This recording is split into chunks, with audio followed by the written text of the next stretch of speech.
Hi. Do you notice anything weird about this video? Take a look. Anything seem strange?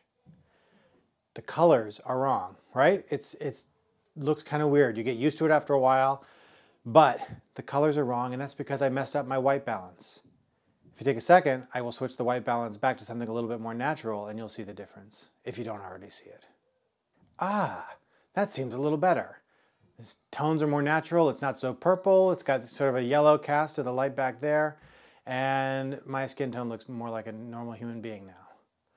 So the purpose of this assignment is just to give you a sense of how white balance works on your camera and to bracket one shot to see which white balance setting works best for that particular picture. So let's take a look at how to do that. All right, now let's take a look at how the white balance works on your camera. You hit the WB button and you have a bunch of settings here.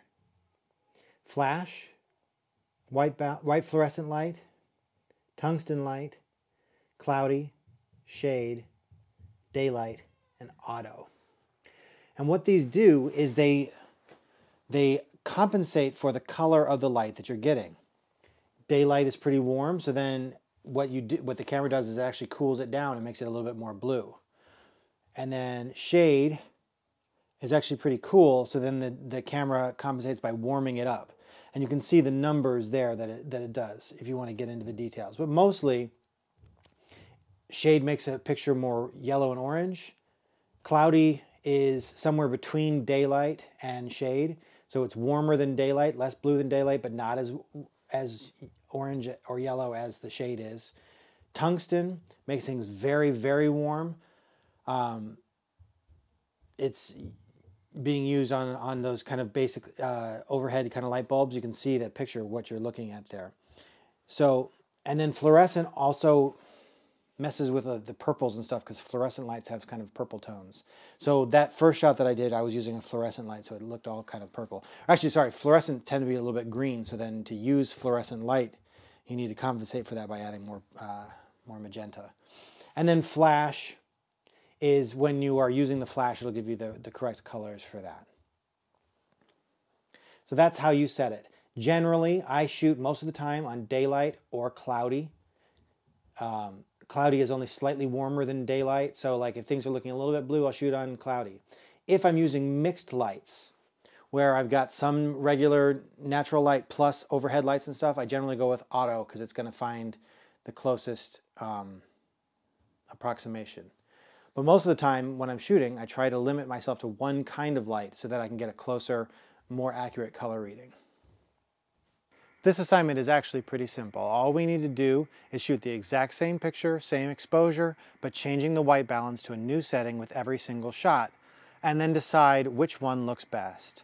On the computer, we're going to label each picture with their white balance setting, and then we'll keep them in the folder, and we'll put the best one, the most accurate, or the most pleasing color rendition in the Google Classroom assignment. So first thing I want to do is decide what I want to shoot. Now, maybe I'll shoot this bush here with the snow on it. And then I want to make sure my exposure looks okay. So I'm going to go into live view just to make it faster and display, bring my histogram up, add about 1/60th of a second, F5, ISO 100, my exposure looks pretty good there. Now I'm going to turn live view off just because it takes longer. I'm going to hold down tap the white balance button. I'm going to start at auto white balance. I'm going to start at the left and work my way to the right. That way it'll be very easy for me to label which picture was which white balance, even if I don't keep the original files on my camera, because I'll just remember, oh, the first one is auto, second one is daylight, and etc. So I can go right down that list there. So auto white balance, frame up my shot with that bush, fire off a shot. Then I hit the white balance button again. I move one to the right to daylight and fire off my shot. White balance, shade. Incidentally, the video camera is set to cloudy right now, so that seemed pretty good to me. Now I'm going to shoot cloudy on this camera. Then tungsten, which I think I never use.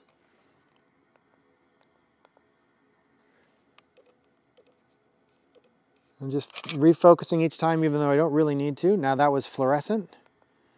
Finally, flash. We're not gonna mess with the custom white balance. That's where you can put in the actual Kelvin number, like something like 3,000 to 10,000, somewhere on there. So you can put in the exact thing. You'll see that there are Kelvin equivalents, like daylight is 5,200. I think on a Nikon it's like 5,500. So if you're like, oh, 5,500 is good, but you know what would be really great is 5,650. Then you can put in your custom number. Or sometimes what you can do is take something that's pure gray and you shoot it with the custom, and depending on your camera, and then can say like, that's gray. Now camera, check all the other settings according to that. So sometimes if you want really accurate colors, that's a good way to go.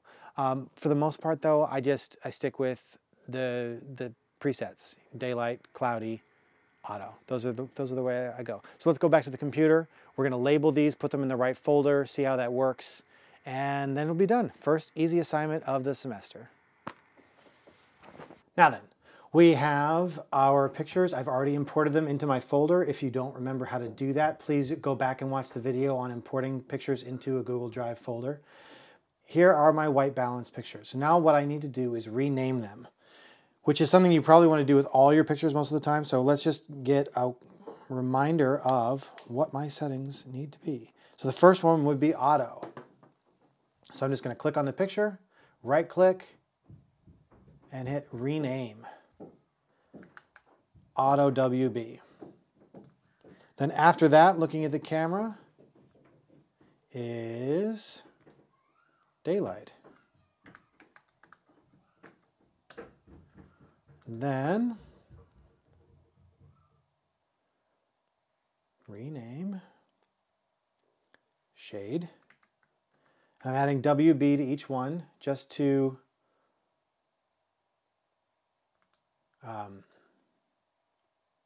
make it clear that we're talking about white balance there. Camera went to sleep, so I'll just wake it back up. After shade is cloudy.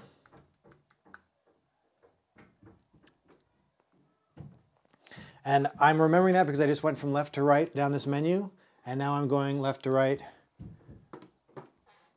with the image numbers, 153, 154. They are in order that way. So we did, that's tungsten. And then last but not least,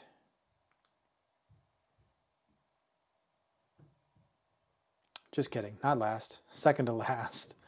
What do we do? Fluorescent, which I can never remember how to spell. I think it's with the U before the O. Let's see, did I do it right?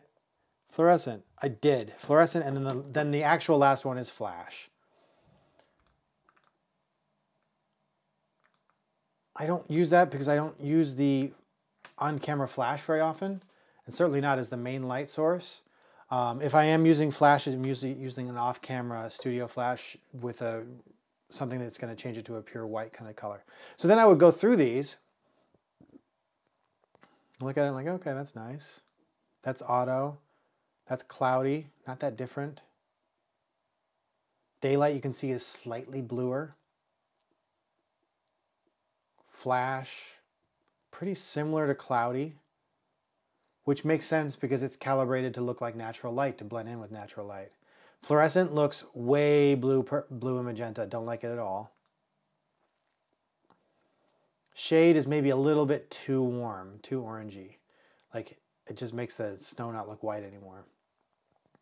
Tungsten's super blue because it's made for those like super yellow indoor lights. So it's got to make them, blue and yellow are kind of opposites on the spectrum there. So if you got too much yellow, you put in some blue, balance it out. So I think I like cloudy best. That would be probably between cloudy and daylight. They're very similar. Cloudy is just a little bit warmer. So then cloudy would be the one that I would add to the Google Classroom assignment when I hit file and then, or sorry, add or create and then file. And then I would find this one in my Google Drive folder and I would put that in there. All right, that's that assignment. Go do some bracketing. This should take you from beginning to end, maybe 20 minutes tops, I would think. It took me longer than that because I'm setting up video cameras and stuff, but like the actual shooting is about like 2.5 minutes. So enjoy.